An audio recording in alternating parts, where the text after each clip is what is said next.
हिंदू धर्म के सबसे 07 शक्तिशाली भगवान कौन हैं? Top 07 most powerful gods in Hinduism. Number 7, भगवान गणेश। भगवान गणेश एक हिंदू देवता हैं, जिन्हें सभी हिंदू धार्मिक समारोहों की शुरुआत में पूजा जाता है, इसलिए उनको आरंभ के देवता की श्रेणी में गिना जाता है। वह अक्षरों के देवता हैं और बौद्धिकता से संबंधित हैं। इसलिए वह लेखकों, बैंक कर्मियों, विद्वानों आदि के संरक्षक माने जाते हैं। उन्हें विघ्नहर्ता यानी बाधाओं को नाश करने वाला भी कहा जाता है। जबकि पवित्र वेद, भगवद गीता और अन्य धर्म ग्रंथों के गहन शोध से इस बात का प्रमाण मिलता है कि पूरा ब्रह्मांड आदि गणेश द्वारा रचित है, जो अमर है। वह पापों का नाश करने वाला है। प्रमाण यजुर्वेद अध्याय 8 मंत्र 13, वह विघ्नों का निवारण करने वाला है। वह सर्वोच्च भगवान है जो पूजा करने के योग्य है। प्रमाण यजुर्वेद अध्याय 5 मंत्र 32, भगवान गणेश भगवान शिव और देवी पार्वती के पुत्र हैं।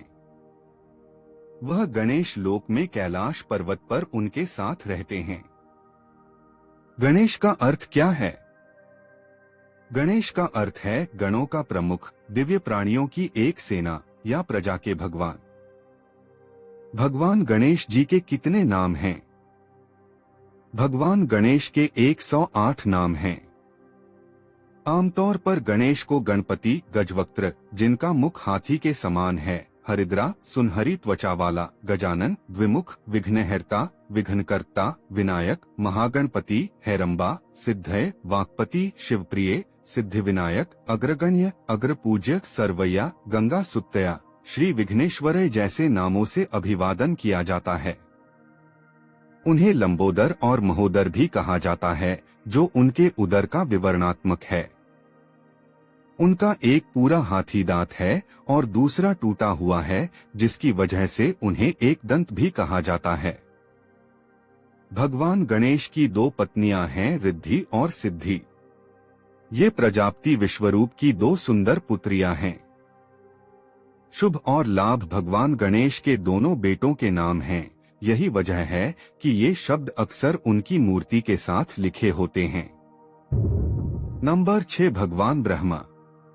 भगवान ब्रह्मा कौन है, इसका संक्षिप्त विवरण हिंदू धर्म के अनुयायियों को अच्छी तरह पता है कि त्रिमूर्ति, 3 देवता कौन है। भगवान ब्रह्मा, भगवान विष्णु और भगवान शिव, यह 3 रूप हिंदू धर्म में सर्वोच्च देवता माने गए हैं। हिंदू त्रिमूर्ति में भगवान ब्रह्मा 21 ब्रह्मांडों के स्वामी ब्रह्मकाल, ज्योति निरंजन और देवी दुर्गा, माया अष्टांगी प्रकृति देवी के सबसे बड़े पुत्र हैं। अन्य 2 उनके छोटे भाई भगवान विष्णु और भगवान शिव हैं। भगवान ब्रह्मा ब्रह्मकाल के एक ब्रह्मांड में 3 लोक, स्वर्ग, पृथ्वी और पाताल लोक में एक विभाग के प्रधान हैं, जो कि रजोगुण विभाग है। इसी प्रकार उनके छोटे भाई भगवान विष्णु सतोगुण विभाग के प्रमुख हैं और सबसे छोटे भाई भगवान शिव तमोगुण विभाग के प्रमुख हैं। हिंदू धर्म में भगवान ब्रह्मा का क्या अर्थ है? हिंदू भगवान ब्रह्मा को निर्माता मानते हैं। उनका यह भी मानना है कि पवित्र ग्रंथ यानी पवित्र 4 वेद भगवान ब्रह्मा के लिए समर्पित है, इसलिए हिंदू उन्हें धर्म का पिता कहते हैं। वेदों के ज्ञान में अच्छी तरह से पारंगत होने का विश्वास उन्हें ज्ञानेश्वर होने का संकेत देता है। वह ब्रह्मपुरी में रहते हैं, जहां वह वेदों के ज्ञान का उपदेश देवताओं को देते हैं। उन्हें प्रजापति के नाम से भी जाना जाता है। संक्षेप में हिंदू धर्म में भगवान ब्रह्मा का यही अर्थ है। भगवान ब्रह्मा की शक्ति क्या है? भगवान ब्रह्मा की शक्ति क्या है, इसका एक सटीक विवरण। भगवान ब्रह्मा 3 गुणों में से एक रजोगुण राजस से सुसज्जित हैं। उनकी जिम्मेदारी उनके पिता ज्योति निरंजन काल शैतान के 21 ब्रह्मांड में से एक ब्रह्मांड में स्वर्ग, पृथ्वी और पाताल लोक में रहने वाले सभी जीवों के निर्माण की है। ब्रह्मा की आयु कितनी है? भगवान ब्रह्मा की आयु 7 करोड़ 20 लाख चतुर्युग है। नंबर 5 भगवान विष्णु। काल ब्रह्मा के इस लोक में भगवान विष्णु जी पालनहार भगवान के रूप में हिंदुओं द्वारा अत्यधिक पूजनीय हैं। सतोगुण के स्वामी श्री विष्णु जी को नारायण और वासुदेव के नाम से भी जाना जाता है और उन्हें सर्व प्राणियों का रचनाहार, सभी प्राणियों का पालन करने वाला भगवान माना जाता है। वैष्णव संप्रदाय के भक्त और अनुयायी मानते हैं कि विष्णु जी ही ब्रह्मांड के स्वामी हैं, विराट पुरुष हैं, जो हर जगह व्याप्त हैं। वह परमात्मा अर्थात सर्वोच्च आत्मा, मोक्ष प्राप्त आत्माओं के परम साध्य ईश्वर हैं। भगवान विष्णु जी की आयु ब्रह्मा जी से 7 गुना अधिक है। नंबर 4 भगवान शिव। हिंदू धर्म में उन्हें शंकर, शंभु, महेश, रुद्र, भोलेनाथ, कैलाशपति, त्रिकालदर्शी आदि अन्य नामों से भी जाना जाता है। हिंदू धर्म में यह मान्यता है कि भगवान शिव देवों में देव महादेव हैं, जो पूर्ण परमात्मा हैं। कुछ लोग अपने शिव भगवान को आदियोगी, महाशिव, महाकाल, सदाशिव, सांब, सदाशिव, बाबा विश्वनाथ, पशुपतिनाथ के रूप में भी पूजते हैं।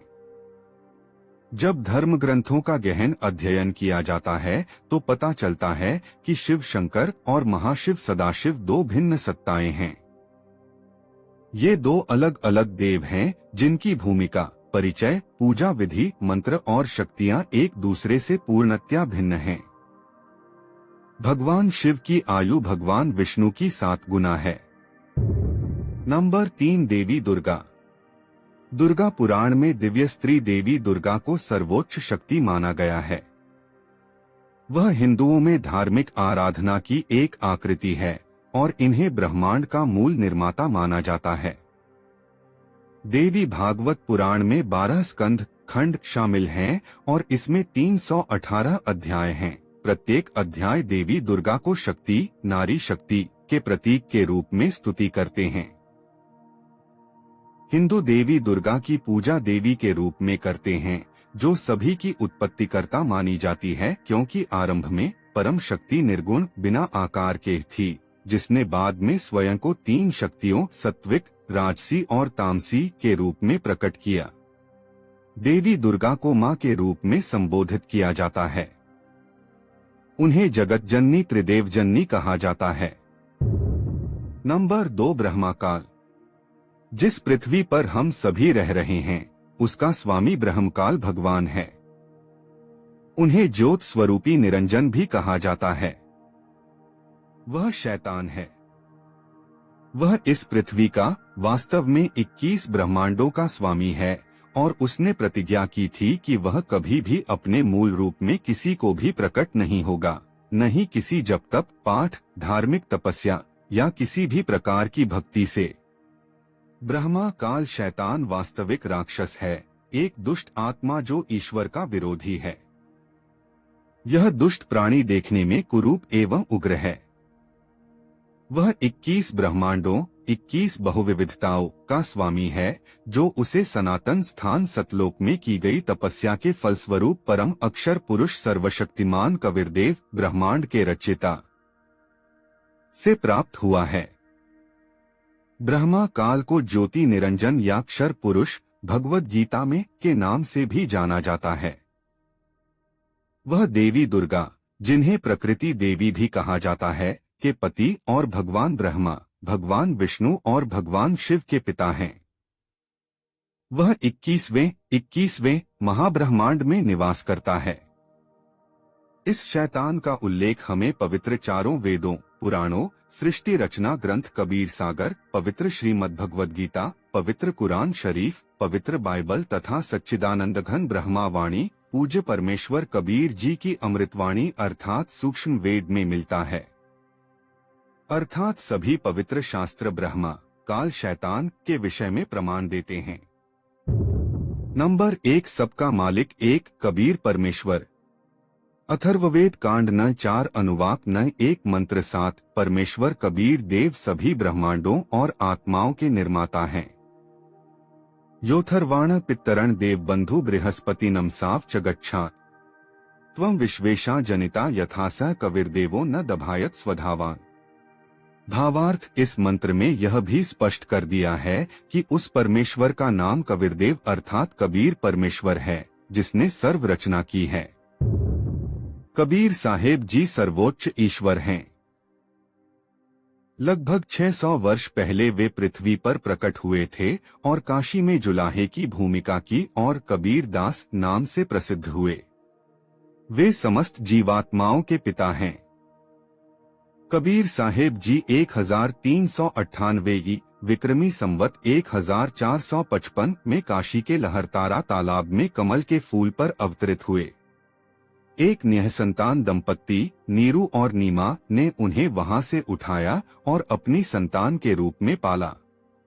कबीर साहेब जी भक्ति युग यानी कलयुग के दौरान 1398 में ज्येष्ठ माह की पूर्णिमा को पृथ्वी पर अपने वास्तविक नाम से प्रकट हुए थे। हाँ, पवित्र वेद, कुरान शरीफ, बाइबल और गुरु ग्रंथ साहिब जैसे धार्मिक ग्रंथों में कबीर साहेब जी का वर्णन मिलता है, जहां उन्हें पूर्ण परमेश्वर बताया गया है।